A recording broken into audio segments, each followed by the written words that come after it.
धार्मिक स्थलों में जो लोग उन धार्मिक स्थलों का व्यवस्था देख रहे हैं वो भी बिल्कुल खा पी के मस्त हो रहे हैं। किसको नहीं पता? अयोध्या में जो हुआ वो पाप है, ठीक है, लेकिन वो शॉकिंग नहीं है। इस बात को नोट कर लें, अयोध्या में आने वाले भक्तों की संख्या में राई रत्ती फर्क नहीं आएगा। मैं एसआईटी वेसआईटी के विपक्ष में नहीं था। सीबीआई जांच होनी चाहिए, पूरी क्लीनिंग करिए, बिल्कुल मच्छर मार दवा डालिए, जितने मच्छर हैं सब मरने चाहिए। तो ये जो राम मंदिर में गड़बड़ी का आरोप लगाया गया है, आपको लगता है ये मुद्दे हैं या वास्तविकता में ऐसा कुछ हो रहा है? एक बात आपको बताएं, कुछ चीजें कहने में अच्छी नहीं लगती, लेकिन अब जब प्रश्न आता है तो फिर आप मंच पर हैं तो बोलना भी पड़ता है।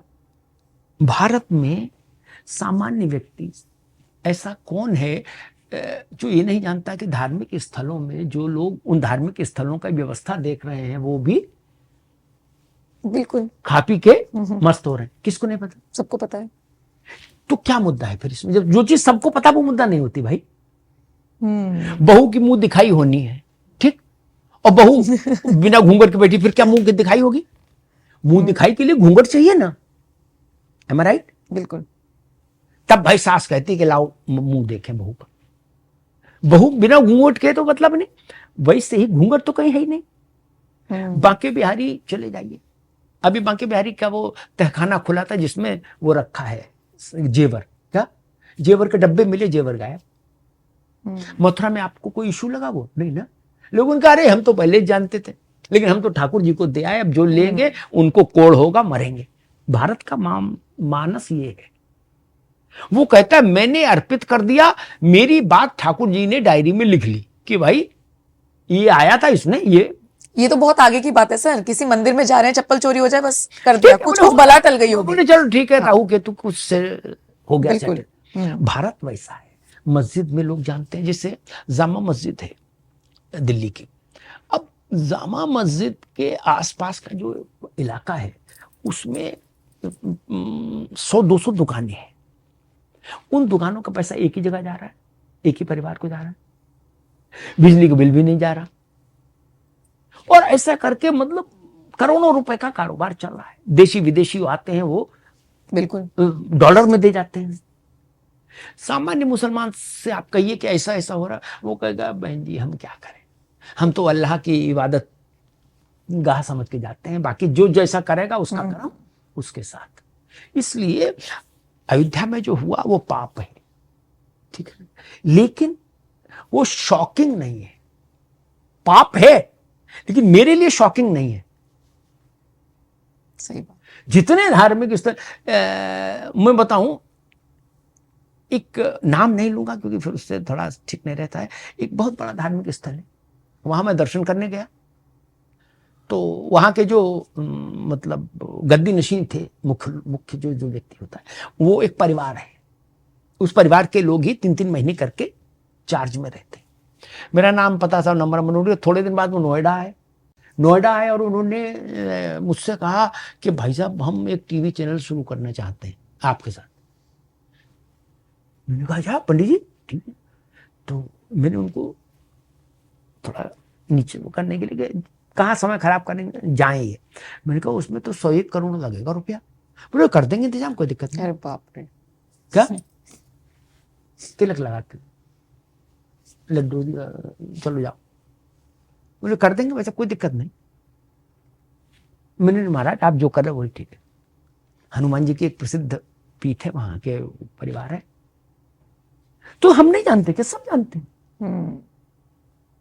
ये ऐसा ओपन सीक्रेट है जिसको सब जानते हैं, फिर भी सीक्रेट शब्द लगाते हैं इसमें। सही कह रहे हैं सब इसलिए ये वोट को नहीं प्रभावित करता। हजारों साल से हम लोग जान रहे हैं। गांधी जी ने कहा था कि मैं काशी गया तो वहां के पंडों ने मुझे परेशान किया कि इतना नहीं इतना पैसा चढ़ाओ। विंध्यवासिनी में हम लोग जाते हैं मिर्जापुर दर्शन करने, तो वहां भक्तों और पंडों में हमेशा लड़ाई होती। पंडों भक्तों को मारते हैं कि नहीं मारते हैं, लड़ाई झगड़ा होता है कि नहीं होता है? होता है ना। फिर भी हम जाना बंद तो नहीं करते। हम कहते हैं हम पंडों के लिए थोड़े नहीं जा रहे हैं, माई के लिए आए। बिल्कुल क्या पास नहीं जा पाएंगे, दूर से देख लेंगे। बिल्कुल नहीं अंदर जाने दोगे, बाहर से देहरी छू लेंगे। जो सामान्य व्यक्ति जाता है ना, वो तो विग्रह नहीं देख पाए तो ध्वजा देखकर संतोष कर प्रणाम लेता है, ऐसे बिल्कुल। कर लेता है कहते हैं। काशी विश्वनाथ में हजारों लाखों लोग आ रहे हैं, और जो लोग ऐसा कह रहे हैं कि ये बहुत बड़ा मुद्दा बन जाएगा, पाप है लेकिन मुद्दा नहीं बनेगा। वो इस बात को नोट कर लें, अयोध्या में आने वाले भक्तों की संख्या में राई रत्ती फर्क नहीं आएगा, क्या न चढ़ावे में फर्क पड़ेगा। हम ठाकुर जी को अर्पित कर रहे हैं, फिर ठाकुर जी के नाम पर जो भी लोग अनाचार कर रहे हैं, वो अपना जीवन। हम भारत मानता है, भारत का मन मानता है कि इनको ठाकुर जी दंड देंगे। इसलिए इस तिल में तेल चुनावी तेल नहीं है, ठीक है। नैतिक प्रश्न है। मैंने तो कहा था अपने एक शो में कि भाई मैं एसआईटी के विपक्ष में नहीं था, सीबीआई जांच होनी चाहिए, पूरी क्लीनिंग करिए, बिल्कुल मच्छर मार दवा डालिए, जितने मच्छर हैं सब मरने चाहिए। लेकिन वो काम सरकारों का है, भक्तों को कोई फर्क नहीं पड़ता। ठीक है, आपने सर मच्छरों का जिक्र करा, बस लास्ट सवाल। हमारे यहाँ मूर्तियां चोरी हो गई, आपको पता नहीं, जानकारी है, स्मरण में है कि नहीं है। मथुरा वृंदावन के जो सारे बड़े मंदिर हैं ना, जो पूज्य मंदिर हैं बड़ी, जो जिनसे स्थान प्रतिष्ठा पाता, उन सब में विग्रह मुगल काल में हटा लिए गए थे सबसे। वो विग्रह बाद में परिस्थितियां अनुकूल होने पर अलग अलग कालखंड में लाके स्थापित किए गए, इंक्लूडिंग बांके बिहारी जी, राधा गोविंद, गरुण गोविंद, जितने हैं मंदिर बड़े, सबके विग्रह राजस्थान और राजस्थान से आगे ले जाकर जमीन में दबाए गए, कहीं कुछ किया गया। क्या बात है, हमने तब भी उस स्थान को मानना नहीं छोड़ा। विग्रह नहीं था, फिर भी हम सर पटकते। बिल्कुल ठीक है सर। बस इसके साथ एक सवाल, आखिरी सवाल ये कि कॉकरोचेस से डरे क्या? मच्छरों का तो आपने जिक्र कर दिया कि छिड़क दिया, कॉकरोचों की जो पार्टी बना रहे हैं वो चैलेंजिंग है बीजेपी के लिए या और बाकी लोगों के लिए, या आम जनता के लिए एक आशा की किरण? देखिए, मुझे लगता है कि मैं इसको थोड़ा अलग ढंग से देखता हूं। मसला मेरे लिए बीजेपी का नहीं, मैं ऐसा मानता हूं कि ठीक है, उन्होंने नाम कॉकरोच क्यों रखा, थोड़ा हास्य बोध है उसमें, थोड़ा क्या है तो भगवान जाने। लेकिन भारत के लोकतंत्र की खूबी यही है कि हर आवाज को सुना जाना चाहिए। मुंडे मुंडे मतर भिन्ना, हमारे कठोपनिषद में कहा गया, जितने लोग उतनी धाराएं, उतना विचार, सुनना चाहिए। संवाद ही रास्ता है। ठीक है, वो बच्चे जो कुछ कह रहे हैं उसको भी सुनिए, क्या दिक्कत है?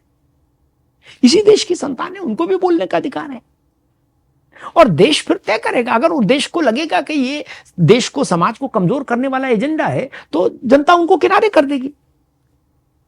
इस देश ने तो चारवाक को भी ऋषि का दर्जा दिया, जिन्होंने कहा यावत जीवेत सुखम जीवेत ऋणम कृत्वा घृतम पिबेत, जब तक जियो मौत से जियो, उधार लेके घी पियो, उनको भी हमने ऋषि कहा। ईश्वरवादी यानी एकेश्वरवादी, निराकार, साकार, सैकड़ों शाखाएं भारत में रही और सब फली फूली। मैं मानता हूं कि भारत गंगा है, आज की गंगा नहीं, जब प्रदूषित नहीं थी। भारत गंगा है और वो सेल्फ क्लीनिंग का मैकेनिज्म रखता है।